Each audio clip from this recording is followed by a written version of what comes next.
మంత్రి నారా లోకేష్ గారు ప్రధానమంత్రి నరేంద్ర మోదీ గారితో దాదాపుగా 2 గంటలకు పైగా ప్రత్యక్షంగా వీళ్ళిద్దరూ కూడా సమావేశం అనేది జరిగింది. అయితే ఈ సమావేశంలో భాగంగా ఒకవైపు నారా లోకేష్ గారు, ఇంకోవైపు ప్రధాని మోదీ గారితో కలుపుకొని నారా లోకేష్ గారి కుటుంబ సభ్యులు బ్రాహ్మణి గారు, తన కొడుకు దేవాంశు వీళ్ళందరూ కూడా ప్రధాని నరేంద్ర మోదీని కలవడం జరిగింది. ప్రత్యేకంగా నారా లోకేష్ గారి కొడుకు దేవాంశ్ గారిని అయితే మోదీ గారు ఒడిలో కూర్చోబెట్టుకొని తనతో ముచ్చటించడం జరిగింది. అయితే ఈ భేటీలో చాలా కీలకంగా 2 గంటల సేపు ఇప్పటి వరకు కూడా రాష్ట్రంలో ఏ నాయకుడితో కూడా మోడీ గారు అంత చర్చలు, సంప్రదింపులు, సమావేశం అనేది ఇప్పటి వరకు జరగలేదు. ఎందుకనంటే గతంలో చంద్రబాబు నాయుడు గారు కానీ, ముఖ్యంగా పవన్ కళ్యాణ్ గారు కానీ ఎవరు వెళ్ళినా కానీ రాష్ట్రం తరపు నుంచి ఎవరికి కూడా మాక్సిమం అరగంట నుంచి గంట వరకు మాత్రమే సమావేశం జరిగేది. కానీ మొట్టమొదటిసారిగా నారా లోకేష్ తో నరేంద్ర మోదీ గారు 2 గంటల సేపు మాట్లాడారంటే అసలు ఏం మాట్లాడారు, దేని గురించి చర్చించారు, ఏం జరగబోతుంది అనేది చాలా కీలకమైన అంశంగా మారింది. అయితే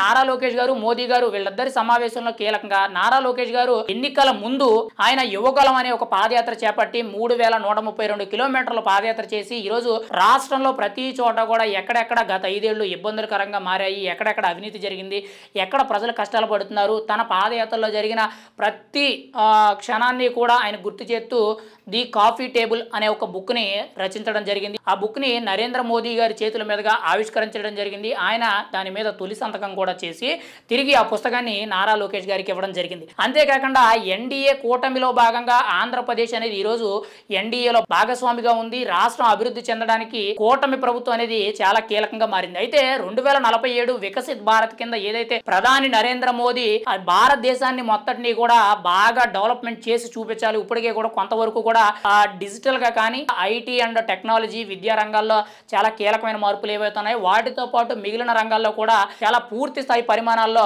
మార్పులు జరగాలి, అభివృద్ధి జరగాలి, దేశం అనేది అభివృద్ధి చెందాలని చెప్పి వికసిత్ భారత్ 2047 విజన్ అని ఏదైతే పెట్టారో దానికి ఏపీ తరపు నుంచి కూడా మంత్రివర్గం నుంచి నారా లోకేష్ గారు ఖచ్చితంగా కృషి చేయాలనే దాని మీద చాలా చర్చలు జరిగినట్టు కొంత సమాచారం. దానితో పాటు ఏపీలో గత 5 ఏళ్లు జరిగిన అవకతవకలు ఏవైతే ఉన్నాయో, ప్రజెంట్ ఏపీ లెక్కర్ స్కామ్ ఏదైతే దేశాన్ని కుదిపే స్కామ్ గా మారిందో 3500 కోట్లకు పైగా జరిగిన ఈ భారీ స్కామ్ గురించి కూడా కొంత చర్చ జరిగినట్టు కొంత సమాచారం అయితే తెలుస్తుంది.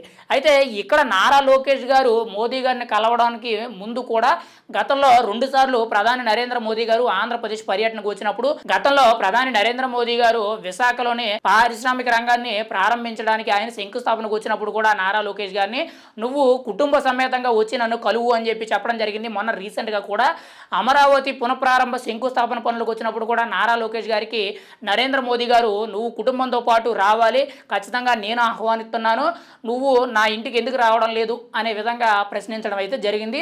అందుకే నారా లోకేష్ గారు ప్రత్యేకించి కూడా ప్రధానమంత్రి నరేంద్ర మోదీ గారి అపాయింట్మెంట్ తీసుకొని 2 గంటల సేపు ఈ సమావేశం అయితే జరిగింది. ఈ సమావేశంలో చాలా కీలకమైన విషయాల గురించి, అభివృద్ధి గురించే కానీ, గతంలో జరిగిన అవకతవకలే కానీ, ఫ్యూచర్ లో ఏపీ డెవలప్మెంటే కానీ, దేశ అభివృద్ధి కానీ ఇవన్నీ కూడా చర్చించినట్టు మనకైతే సమాచారం అయితే తెలుస్తుంది.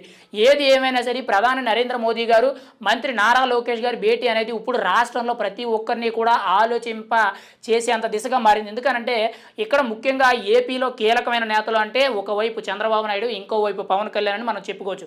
కానీ ఇక్కడ నారా లోకేష్ గారు ఇప్పుడు 3వ శక్తిగా ఎదగబోతున్నారు. టీడీపీ పార్టీనే కానీ ప్రభుత్వంలో కీలక నేతగా ఆయన ఎదుగుతున్నారు. ఇప్పుడు ఆయన ఆంధ్రప్రదేశ్కి ఐటీ రంగానికి, ఇటువైపు విద్యా రంగానికి ఆయన మంత్రిగా ఉండడం, ఆ రంగాల్లో చాలా కీలకమైన మార్పులు తీసుకురావడం, రాబోయే 2047 వికసిత్ భారత్ ఏదైతే ఒక భారీ విజన్తో పెట్టుకున్న ప్రధానమంత్రి నరేంద్ర మోదీ గారి ఆయన యొక్క విజన్ ఏదైతే ఉందో దాన్ని పూర్తి చేయడానికి నారా లోకేష్ గారు కూడా పని చేయబోతున్నట్టు మనకు సమాచారం తెలుస్తుంది.